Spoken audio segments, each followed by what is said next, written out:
ஓம் சாந்தி.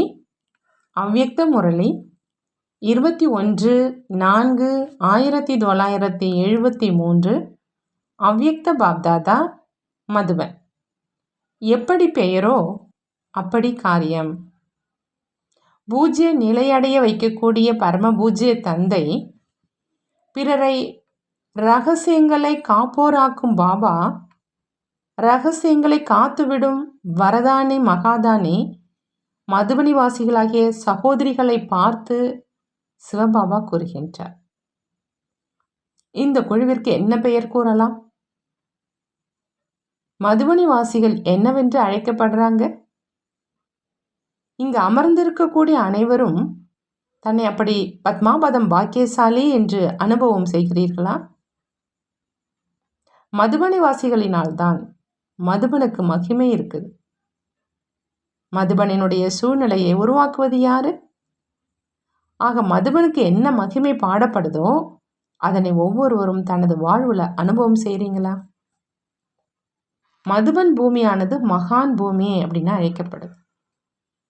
மகான் பூமியில வாழக்கூடியவங்க அவசியம் மகானாகத்தான் இருக்கணும். அந்த மகான் ஆத்மாக்கள் நாம் தான் அப்படிங்கிற அந்த ஆன்மீக போதை இருக்குதா? மகான் ஆத்மா அப்படின்னா ஒவ்வொரு செயலும் எண்ணமும் மகானாக இருக்கணும். மகானுடைய ஒரு எண்ணம் கூட சாதாரணமானதாக, ஒரு பொழுதும் வீணானதாக, மேலும் கர்மம் சாதாரணமானதாக அல்லது அர்த்தமற்றதாக இருக்கக்கூடாது. ஏன்னா அவங்களுடைய ஒவ்வொரு அடியும் செயலும் அர்த்தம் நிறைந்ததாக இருக்கும். அப்படி அர்த்த சகிதமான மகான் ஆத்மாவாக இருக்கீங்களா? அவங்களைத்தான் மகான், அதாவது மதுபனிவாசி அப்படின்னு சொல்ல முடியும். மதுபனிவாசி அப்படிங்கிற அந்த பெயர் நிச்சயம் அர்த்தம் நிறைந்ததாகத்தான் இருக்கும். அப்படி தினமும் தன்னுடைய கணக்கு வழக்குகளை சோதனை செய்கிறீர்களா? இந்த கர்மேந்திரியங்கள் மூலமாக எந்த கர்மத்தை செய்தாலும் அது அர்த்தம் நிறைந்ததாக இருக்குதா? கடந்து சென்ற நேரம் அனைத்தும் வெற்றிகரமானதாக சென்றதா? அதாவது வெற்றிகரமான காரியத்தில் ஈடுபட்டதா? இப்படி நான் என்னை சோதனை செய்கிறேன் அப்படின்னு புரிஞ்சுக்கிட்டவங்க கையை உயர்த்துங்க. மகான் ஆத்மானுடைய ஒவ்வொரு கர்மமும் சரித்திர ரூபத்தில் புகழ் பாடப்படுது. மகான் ஆத்மாக்களுடைய மலர்ந்த முகம், கவர்ந்திழுக்கும் ரூபம், அவ்யக்த ரூபத்தை மூர்த்தி ரூபத்தில், அதாவது சிலை வடிவத்தில் நினைவு சின்னமாக வச்சிருக்கிறாங்க. ஆகையினால முழு நாளில் என்னுடைய மூர்த்தி, அதாவது என்னுடைய தோற்றம் மூர்த்தியாகி பூஜிக்கத்தக்க நிலையில் இருந்ததா? மேலும் என்னுடைய கர்மம் சரித்திரமாக புகழ் பாடக்கூடிய அளவு இருந்ததா? அப்படிங்கிறத தன்னைத்தான் சோதிச்சு பார்க்கவும் இந்த லட்சியம் இருக்குது இல்லையா? இங்கு படிப்பதற்காக வந்திருக்கீங்க. இந்த படிப்பினுடைய கடைசி லட்சியம் என்ன? சங்கமயுகத்தினுடைய லட்சியம் என்ன? இதுதான் இல்லையா? சங்கமயுகத்தினுடைய செயல்கள் தான் சரித்திர ரூபத்தில் பாடப்படுது. சங்கமயுகத்தின் நடைமுறை வாழ்க்கை தான் தேவதைகளின் ரூபத்தில் பூஜிக்கப்படுது. அப்படின்னா அது எப்பொழுது நடக்கும்? தற்பொழுதைய வாழ்வினுடைய மகிமை அப்படின்னா அது எப்பொழுது நடக்கணும்? இப்போதானே நடக்கணும். சத்தியுகத்தில் தான் அப்படி ஆவீங்களா? அங்கே அனைவரும் மலர்ந்த முகத்தோடு இருப்பாங்க. அவங்க மலர்ந்த முகத்தோடு இருக்கிறாங்க என்று யார் சொல்வாங்க? அதனை இப்பொழுது தான் சொல்ல வேண்டும் இல்லையா? யார் மலர்ந்த முகத்துடன் இல்லையோ அவங்க தான் உங்களை பார்த்து இவங்க மலர்ந்த முகத்தோடு இருக்கிறாங்க என்று வர்ணனை செய்வாங்க இல்லையா? அப்படிப்பட்ட மூர்த்தியாக அப்படிப்பட்ட கர்மம் நடைமுறையில் இருக்குதா? எப்படி இப்பொழுது கேட்கும்போது சந்தோஷம் அடையிறீங்க, அதாவது உணர்றீங்க. இந்த மகிழ்ச்சி எவ்வளோ நேரம் இருக்குது உணர்றீங்க, ஆகினால சிரிக்கிறீங்க. அதே மாதிரி ஒவ்வொரு நாளும் தன்னுடைய கர்மத்தை உணர்ந்தீங்க அப்படின்னா, அதாவது சோதனை செஞ்சீங்கன்னா யாராவது கேட்கும்போது பதில் சொல்ல முடியும். கையை உயர்த்தலாமா வேண்டாமா என்று இப்போது சிந்திக்கிறீங்களா?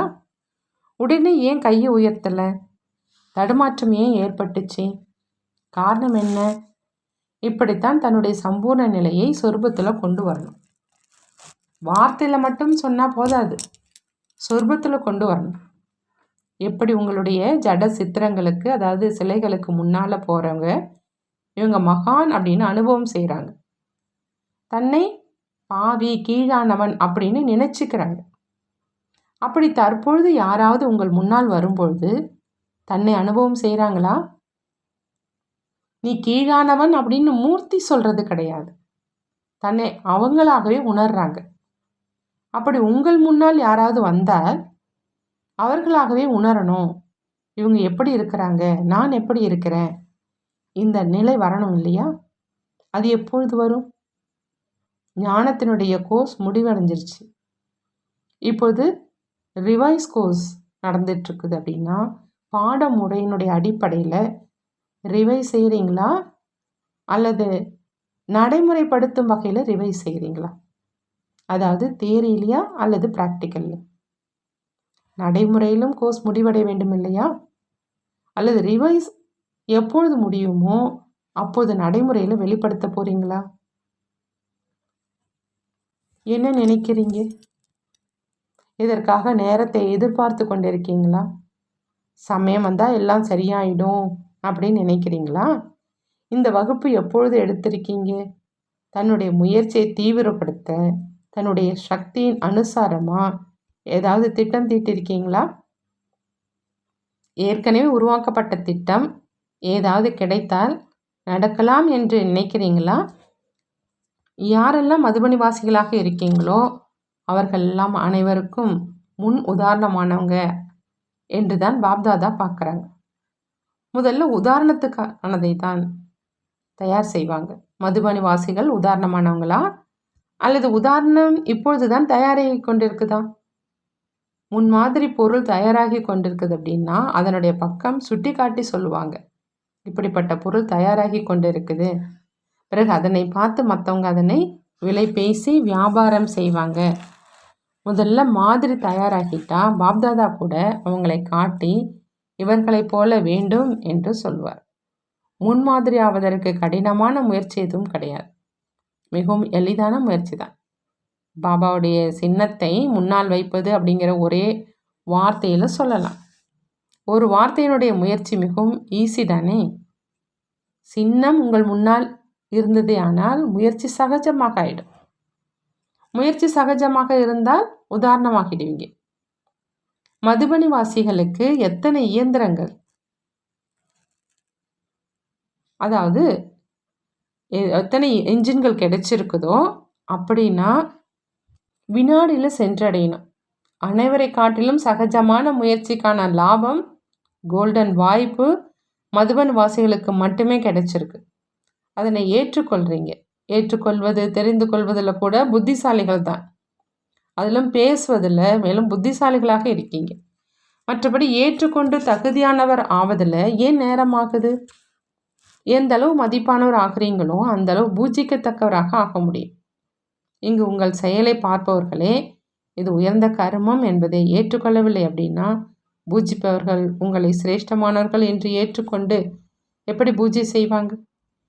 எவ்வளோ மதிப்பானவரோ அவ்வளோ பூஜிக்கத்தக்கவர் என்னும் கணக்கு இருக்குது. யார் பூஜிக்கத்தக்கவங்களாக ஆகிறாங்களோ அவங்களை பார்த்து சந்தோஷப்படுறாங்க. இப்பொழுது ஆக வேண்டுமா அல்லது அப்படி ஆவோரை பார்த்து மகிழ்ச்சி அடையணுமா? எந்த அளவு அலங்கரிக்கப்பட்டவரோ அந்த அளவு ராஜயுக்த் ஆகணும். வாத்தியங்கள் இசைப்பதில் புத்திசாலிகள் இல்லையா? வாத்திய இசையை கேட்பதற்கு எவ்வளோ பேர் ஆர்வம் கொள்கிறாங்க. இதில் அனைவரும் தேர்ச்சி அடைஞ்சிட்டிங்க இல்லையா?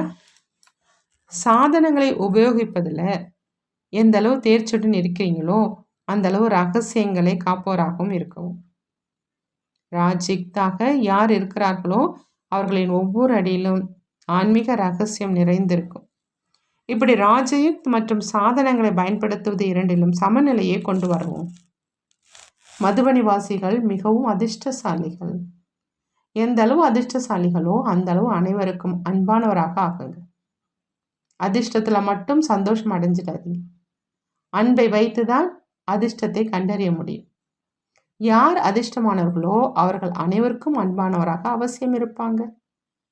இப்பொழுது பார்த்தாலும் நடந்தாலும் அனைவருக்கும் அன்பை வழங்குவதற்கான காரியம் செய்யவும். ஞானத்தை கொடுப்பது, வாங்குவது, இந்த நிலையை கடந்து வந்தாயிடுச்சு.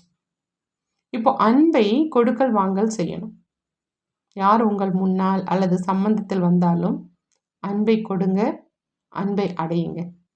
அனைவருக்கும் அன்பானவர் என்று இவர்களைத்தான் சொல்ல முடியும். ஞான தானத்தை பிராமணர்களிடம் செய்ய தேவையில்லை, அதனை அஞ்ஞானிகளுக்கு தான் செய்யணும். பிராமண குடும்பத்துல இந்த தானத்துல மகாதானியாகவும், தானம் கொடுத்தால் கிரகணத்திலிருந்து விடுபட்டுடுவீங்க என்னும் சொல் இருக்குது இல்லையா? என்னவெல்லாம் பலவீனங்கள் இருக்குதோ அந்த அனைத்து கிரகணங்களில் இருந்தும் இந்த மகா தானத்தின் மூலம் விடுபட முடியும். புரிந்ததா? இந்த தானத்தின் மூலம் யார் யார் மகாதானியாக இருக்கிறாங்க அப்படிங்கிறத பாபா பார்க்குறாங்க. வார்த்தையில் மட்டும் அன்பு இருந்தால் போதாது, சங்கல்பத்திலும் கூட அன்பை தவிர வேறு எதுவும் உருவாகக்கூடாது. எப்பொழுது அனைவர் மீதும் அன்பு ஏற்பட்டுடுதோ அந்த அன்புக்கு பிரதிபலனாக சகயோகம் கிடைக்குது. மேலும் சகயோகத்தின் விளைவாக வெற்றியும் கிடைக்குது. எங்கு அனைவருடைய சகயோகம் இருக்குதோ அங்கு வெற்றி எளிதில் கிடைக்கும். அனைவரும் வெற்றி மூர்த்தியாக ஆகிட்டீங்களா?